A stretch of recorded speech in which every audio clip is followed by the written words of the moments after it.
بسم اللہ الرحمن الرحیم۔ سرکار دو عالم صلی اللہ علیہ وآلہ وسلم کا سفر معراج۔ پیارے ساتھیو، السلام علیکم۔ امید ہے کہ آپ خیریت سے ہوں گے۔ آپ دیکھ رہے ہیں ہمارا چینل بیزون ٹی وی۔ ہم آپ کو آج کی اس ویڈیو میں سرکار دو عالم صلی اللہ علیہ وآلہ وسلم کے سفر معراج کے بارے میں قرآن و حدیث کی روشنی میں بتائیں گے۔ دوستو، معراج کمال معجزات مصطفیٰ صلی اللہ علیہ وآلہ وسلم ہے۔ یہ وہ عظیم خاری کے عادت واقعہ ہے جس نے تسخیر کائنات کے مکفل دروازوں کو کھولنے کی ابتدا کی۔ انسان نے آگے چل کر تحقیق و جستجو کے بند کواڑوں پر دستک دی اور خلا میں پیچیدہ راستوں کی تلاش کا فریضہ سر انجام دیا۔ رات کے مختصر سے وقفے میں جب اللہ رب العزت حضور رحمت عالم صلی اللہ علیہ وآلہ وسلم کو مسجد حرام سے نہ صرف مسجد اقصی تک بلکہ جملہ سماوی کائنات کی بے انت وسعتوں کے اس پار کعبہ قوسین اور او ادنا کے مقامات بلند تک لے گیا، اور آپ مدتوں وہاں قیام کے بعد اسی قلیل مدتی زمینی ساعات میں اس زمین پر دوبارہ جلوہ افروز بھی ہو گئے۔ قرآن اور حدیث کی روشنی میں اس واقعے کے حوالے سے کیا ذکر آیا ہے، ہم یہ بھی آپ کو بتائیں گے۔ دوستو، اس سے قبل کہ ہم اصل موضوع کی جانب بڑھیں، آپ سے درخواست ہے کہ اگر آپ ہمارے چینل بیزون ٹی وی کی ویڈیو پہلی بار دیکھ رہے ہیں اور ابھی تک آپ نے ہمارا چینل سبسکرائب نہیں کیا تو ابھی ہمارا چینل بیزون ٹی وی سبسکرائب کریں اور ساتھ ہی لگے بیل کے بٹن کو بھی پریس کریں تاکہ آپ کو ہماری اپلوڈ ہونے والی مزید ویڈیوز کا نوٹیفیکیشن ملتا رہے۔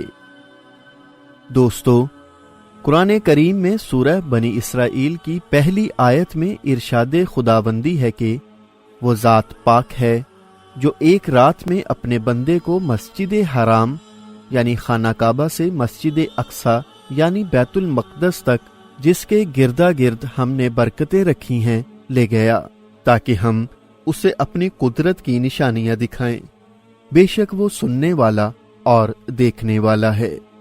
رجب کی 27ویں شب کو اللہ کے پیارے نبی حضرت محمد مصطفیٰ صلی اللہ علیہ وآلہ وسلم کو معراج کا شرف عطا کیا گیا۔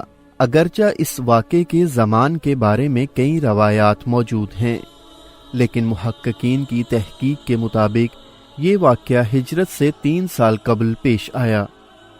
منقول ہے کہ اس دن کفار نے آپ صلی اللہ علیہ وآلہ وسلم کو بہت ستایا، تو آپ صلی اللہ علیہ وآلہ وسلم اپنی چچا زاد بہن ام بانی کے گھر تشریف لے گئے اور وہاں آرام فرمانے لگے۔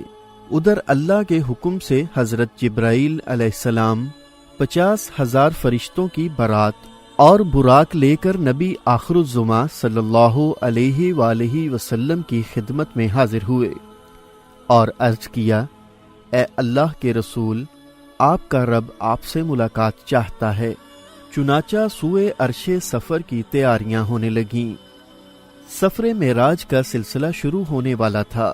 نبی رحمت کی بارگاہ میں براق حاضر کیا گیا جس پر حضور صلی اللہ علیہ وآلہ وسلم کو سوار ہونا تھا، مگر اللہ کے پیارے محبوب صلی اللہ علیہ وآلہ وسلم نے کچھ توقف فرمایا۔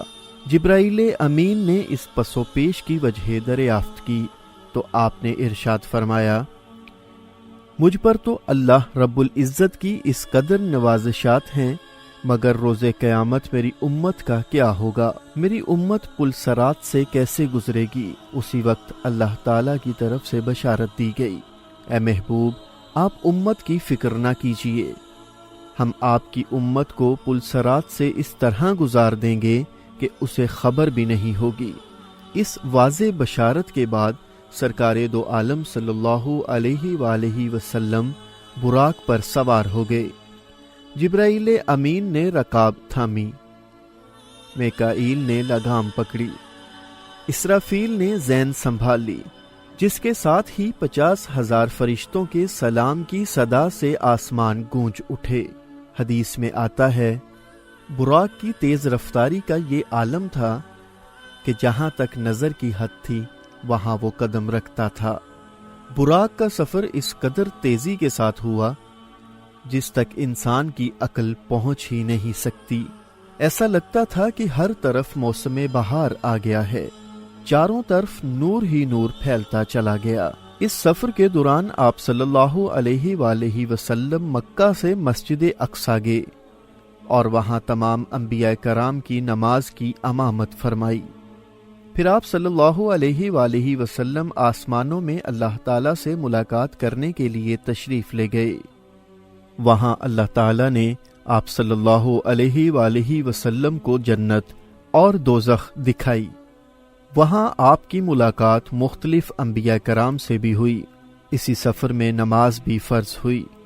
معراج جسمانی اور روحانی ایک اختلافی مسئلہ رہا ہے، مگر احادیث صحیح اور تفاسیر معتبرہ اس بات کی نشاندہی کرتی ہیں کہ معراج جسمانی تھی اور اللہ کے رسول صلی اللہ علیہ وآلہ وسلم نے فرش سے عرش تک بالکل قاب قوسین او ادنیٰ تک کی منزل اپنے اسی جسم نازنین خاکی کے ساتھ طے کی تھیں۔ مادہ اور مجرد میں ارتباط کیسے ہوا؟ یہ ایک فلسفی بحث ہے جس کو فلسفہ میں حل ہونا چاہیے۔ پیارے دوستو، آخر میں آپ کو شب معراج بہت بہت مبارک ہو۔